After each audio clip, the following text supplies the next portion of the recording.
Yeah. Bless up, you done know. It is I and I, Blind Visionary, aka The Conduit, back with another review. But as always, you know the protocol. Like, comment, share, subscribe, tell a friend for tell a friend for tell a friend. Culture Corner. You done know. Anyway, without further ado, this sound like deja vu, but today I'm going to be talking about the latest release from Brooklyn MC, The Bad Seed. This is a sequel to Four Finger Ring, and I'm not going to the usual broke down the artist and all them kind of thing there because it's going to be retreading ground that's been already trodden in like 20 reviews about this brother before. So if you already know, you already know. And I'll just get straight into it to say, this brother keep raising him own bar, and the bar is at its height on this. Rhymes, top tier. Beats, top tier. Overall presentation, sonically, top tier. And there are no real critiques for this, as if, you already don't know that. Because at this point, if you are a loyal customer, you are a loyal customer because you know so this particular person deliver quality product. And this is no exception to that rule. This is top of the top of the top. So I know a lot of people is like, him can't out to the shit he did before. Well, I'm telling you, he did. In fact, this is a manifestation of all of the highlights of the past work. And it's just a straight banging album from start to finish. No guest features. The production varies, but it also contains a certain element that is exclusive to Bad Seed, which is just steamrolling through shit. Like, he made all of those beats cohesive into one solid project. And it just don't sound like a bunch of songs.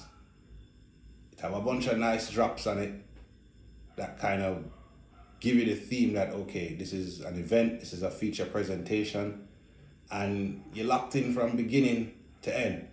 And yeah, like I said, I'm not going to spend too much time, or I wasn't going to spend too much time retreading familiar ground. If you already know, you already know. Just know that if you dug what this dude did before, this is going to put you in a grave, theoretically speaking. Worth every single penny. This is an 18-track album, 2 interludes. Well, yeah, interlude and an outro. So it's 16 songs, and is, as Ray and Ghost did say back in 95, this is a 16 for 16. Straight up. And without further ado, like I said, I'm not going to take too much time. Just going to get straight into the track breakdown because I'm not done now anyway. So, this glorious album opens with a glorious song, Docile, produced by Murder Megs.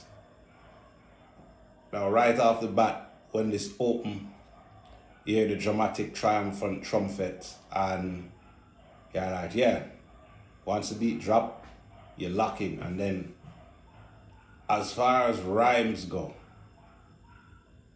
the beats are there, the beats do their job, the beats knock.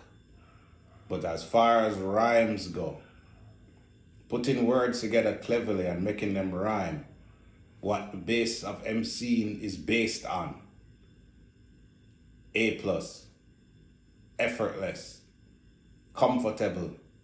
These are the words that come to mind.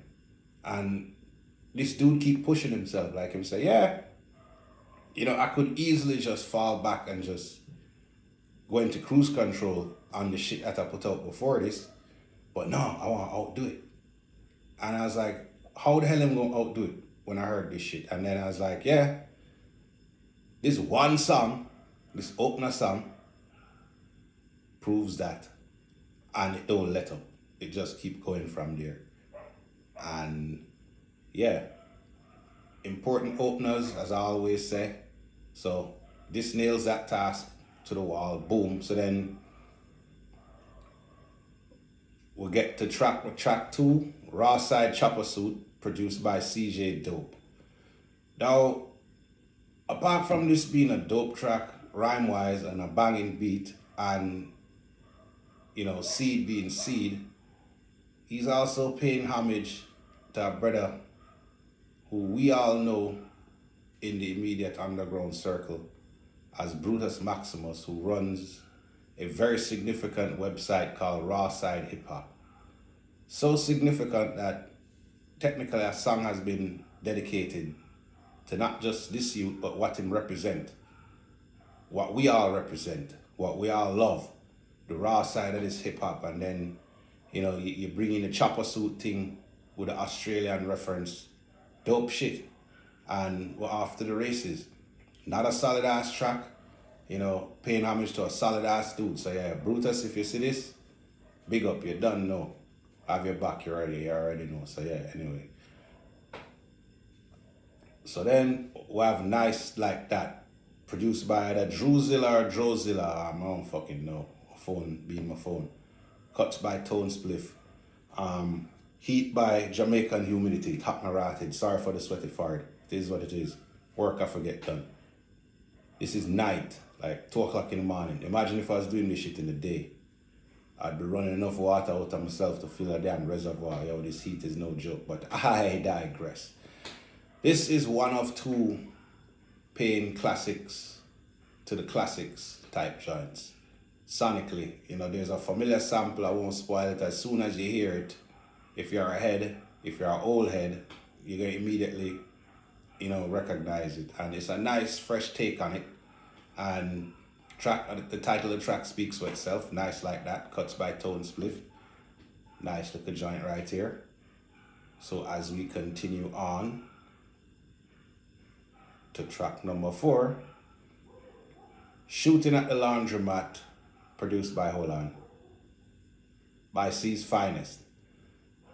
Now this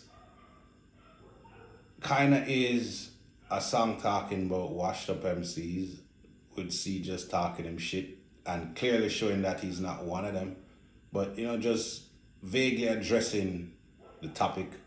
Nobody really got shot in the laundromat, but yo, this beat eerie as fuck, and it remind me of Capone and Noriega, Tony. It have that kind of bop to it. Yeah, some hard body shit, and I like hard body women and hard body beats. They go hand in hand, and yeah, not a banger. So you don't know. We move on to track 5, produced by Team Demo, Cuts by Tone Spliff. Now when this started, first thing I was like, yo, what is R. Kelly shit? And it soon did itself justice a few seconds later. It's like, okay, I got it. So I'm not even sure if it's an R. Kelly sample or not. I just know it's the familiar nah type shit. But then what is being spoken about works, and it sells me. And it will sell you, the listener, if you're thinking the same thing as me. Because, the whole take on it is yours is, him kind of thank the listener, us the supporter who been rocking with him, because I've been dropping solid comment, and him say, the appreciation is ours, and him go through to the point where him switch topics and go upon him daughter and start realize, say, yo, one thing I've heard a lot of parents say about both sons and daughters, when them get to a certain age, them start pull away, and they really don't understand the sacrifices the parent make until later in life. So you kind of just have to allow them and just love them and let them know. And this is kind of what C doing, even though I'm stressing him frustrations. The world belongs to his daughter, and I can appreciate that. Even though I'm not a parent, I have a ton of friends who are close to me who are, and it's good to know that this dude is not just a good MC, he's a good, thoughtful father, and the It's Yours compliment is extended to all of us and whoever it may concern to. So again, that cancel out the R. Kelly vibe, and it actually makes it work because of what is being said here. So moving right along. we have track 6, Tech and Steel, produced by Murder Megs, in the continuing Rap Duo series that Seed been doing. Latest installation now is we have Tech and Steel, and Murder Megs provide a orchestrated, you know, I like to call this happy death. Happy orchestrated death. You know, it sounds kind of Sea-Lance-ish when Sea-Lance used to do this type of shit. And as usual, there's no lazy, I'm going to write this rhyme quick and just not put no effort into it type shit. And even though, like I said, all of these different producers, because a lot of times you have an album and a bunch of producers just contribute beats. Most of the time they don't know each other, and it's like, it sounds more like, again, like I was saying before, a bunch of songs as opposed to a comprehensive piece of work. And everybody did their thing. Even though there's one producer who kind of handled most of the songs and get the most kind of credits throughout this thing, everybody knew the assignment, and most importantly, Seed knew the beats that he wanted to choose to put this puzzle together, and mission accomplished. So yeah, another one in the can. So then we'll have Diddy Bopolis, produced by Nam Nitty. And if you know Bad Seed and him Diddy Bop argument, you kind of know what you're getting here. It's like a continuation of that vibe, but on a very, I kind of want to call this a sinister pimp beat. Some dope trumpets, and Nam Nitty on my radar. I mean, him been dropping some shit, but like him putting work on this album, and he needs to be acknowledged and given him praise for this. So big up to Nam Nitty. Yeah, first of many bangers that he contributed to this. You, sir, are appreciated. So we'll move on to track 8, the interlude. And this would make me dead with laugh. Why? Because in this amazing hip hop that you experience today, you say, okay, interlude. And you probably going to notice it's some typical shit or whatever. I don't know, but then out of the blue here we come with an excerpt from Street Fighter the movie. Rest in peace to the great Raul Julia, where him talking about, creating a super soldier, and this was in that Blanca and was torturing the hell out of him. And I just found that hilarious because it come out of nowhere. But then you kind of realize like what it's saying and what it's set up, and then it goes into track 9, Iron Man, produced by CJ Dope. Now this is probably one of, I have multiple favorite songs on this joint, but this is like the first of my like, yo. And the reason is because first of all, the beat is freaking ridiculous. But then now, some typical shit story about, yeah man, that brother there, spot him in and I go and go for him and deal with him case. And you kind of underestimate your enemy or who your opponent is or whatever the hell the case may be. And you're cocky and arrogant and you run up and you start to fight and you try to say, yeah man, I'm going to thump in your face and blah, blah, blah. But for some reason, it don't work out that way. Your opponent start get the best of you. Now I'm wondering this time, I'm like, what the fuck is this have to do with Iron Man? But it's a dope story so far, but what does this have to do with Iron Man? And then at first, when I had my first listen, and I wasn't really like listening, I was like, okay, at one point him turned to Iron Man. And in my mind, I thought, okay, him decide to turn to tough guy and start fight back, which is the case. But what he was really saying was, in a lot of serious cases, when a brother getting a ass whoop, and him is somewhat of a sore loser, or it's a life or death situation, either or, you got to back out the metal, and it can't be a scuffle anymore. And from that theory, you turn to Iron Man.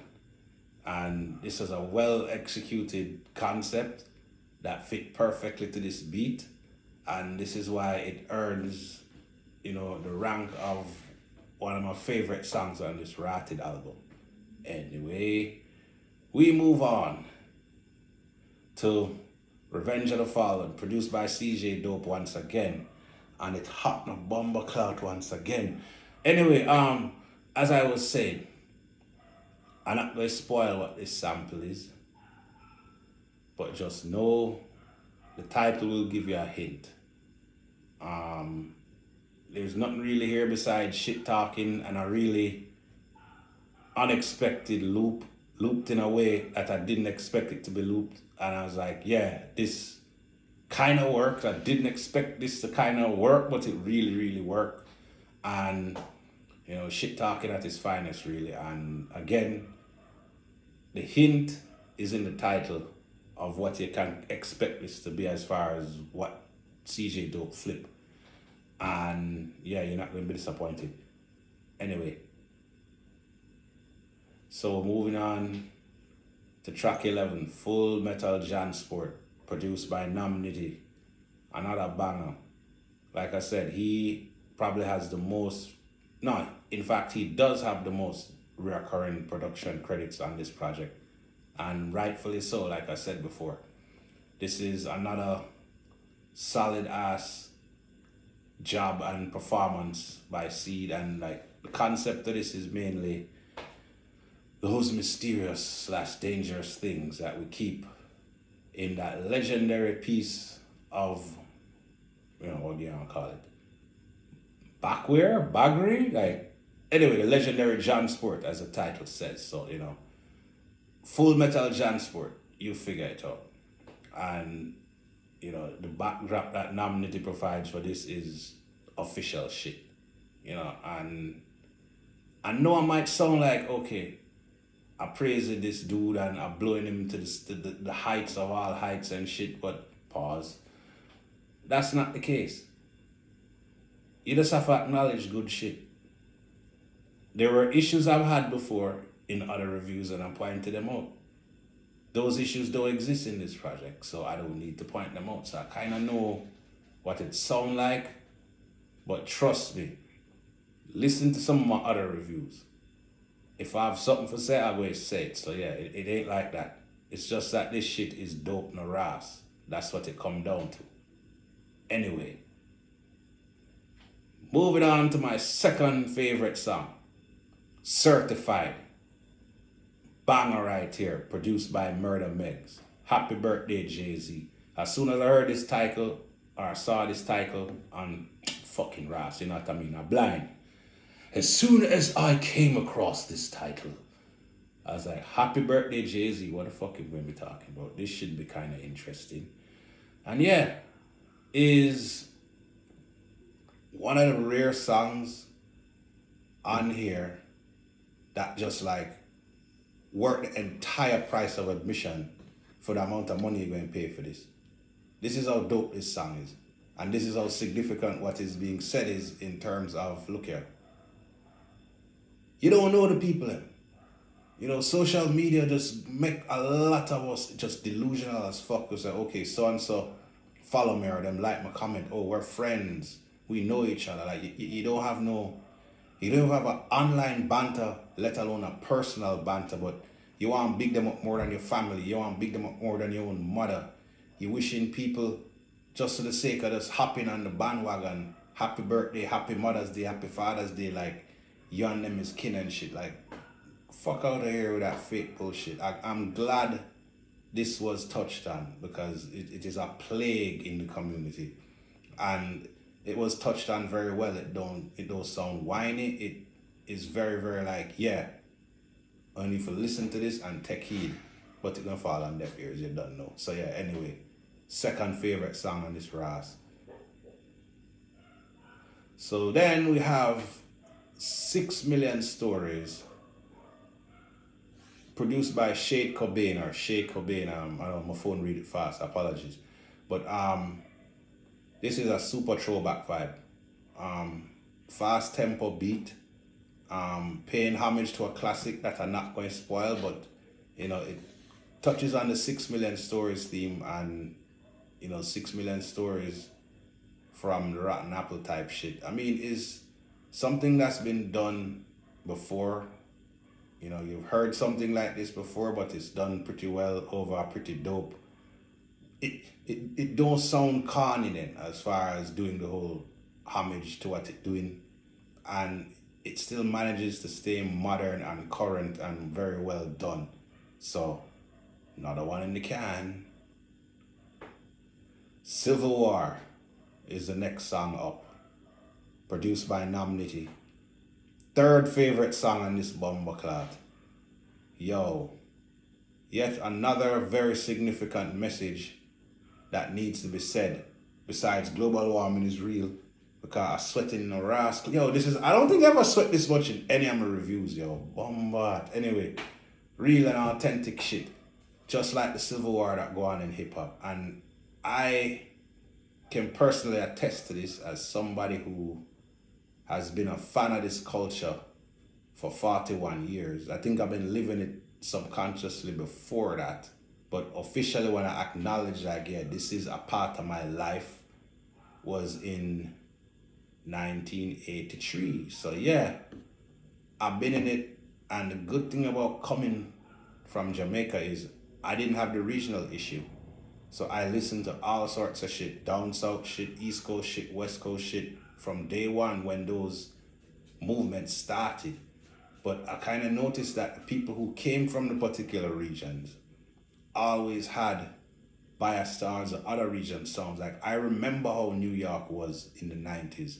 I remember how the radio was. I remember how LA was. I remember how the South was, or the South still is that way, and it kind of sucks. But the point of the matter is, what this is touching on is, if we all just respect each other and realize that dope shit come from all around, but we just contribute it in different ways, then we all will get along and we'll be stronger together than at each other's throats. So, dope production with a very, very important and dope, solid, well put cross message. I wish it was a little bit longer, but I mean, based on what the beat is, I kind of understand why. But it gets to the point and it touches on all the regions. So yeah, big up for that shit. You done know. So then we have 15. Pull Your Boots Up, produced by Namnity. This is another joint that is on my favorite list on this album. And impeccable flow in the first verse. Like probably the best flow on the album is the first verse. I mean, just the lyrics and the flow and just the cadence and the way it rock over this beat and just the hook and everything. Perfect hip hop right there, so. And again, Namnity. Remember that name, people. Better not fuck around. So we'll have track 16, The Fog Part 1 and Part 2. Part 1 is produced by Freak Show. Part 2 is produced by Blessed Beats. And guess what, kids? This is yet another one of my favorite songs on this project. And because it touches on something that I can relate to reluctantly and unfortunately, which is struggling day by day with this fucking dragon that just persists the torment known as depression. And unless you go through it, you're not going to understand. But if you live in it, this will resonate with you immediately. And one thing I want people to know, we think that we're alone, but we're not. And things like this is a testament to that, even somebody who can put on the impeccable rapping that I've been talking about is a human being and not exempt from this thing we call mental illness. Is a legit concern. What the fuck was that? Anyway, just as much as global warming that is making me sweat like a whore in church right now, mental health in the community across all ethnicities, across all generations needs to be addressed. And the first part of this breaks that down to the T excellently. Then the second part goes into just the spiritual aspect of it and like, why would God allow this to happen? You know, why do bad things happen to good people? Why is this plague incurable? Why was it inflicted in the first place? Is God trolling? That's a question that was asked, and that's a legit question, but I don't want to touch upon this too long. Just know, say, yeah, this is material that needs to get to the masses. So, you know, you snack on the scrumptious bites of excellent just bar work throughout this album, but you're getting some nutrients that is significant not just to the culture, not just to yourself, but just to humanity. And I can appreciate that as somebody who live in life, not in a bubble, like who in the trenches in the real shit, can appreciate that mental health is real, people. Anyway, so I have Sucker Shit Condonement, Us versus Them, produced by Nam Nitty. More significance being said right here. As far as, look, we know without the legends that paved the way, the underground and people that doing the kind of shit that we're involved with wouldn't have a blueprint to follow. But I believe elder statesmen should take care of the next generation. You know, they should properly arm and equip the next guard up to go fight the battle. And there's a disconnect because I know with time and with accolades and with most importantly financial achievement, a lot of these legends feel like them outside of our reach, not knowing that they were once us.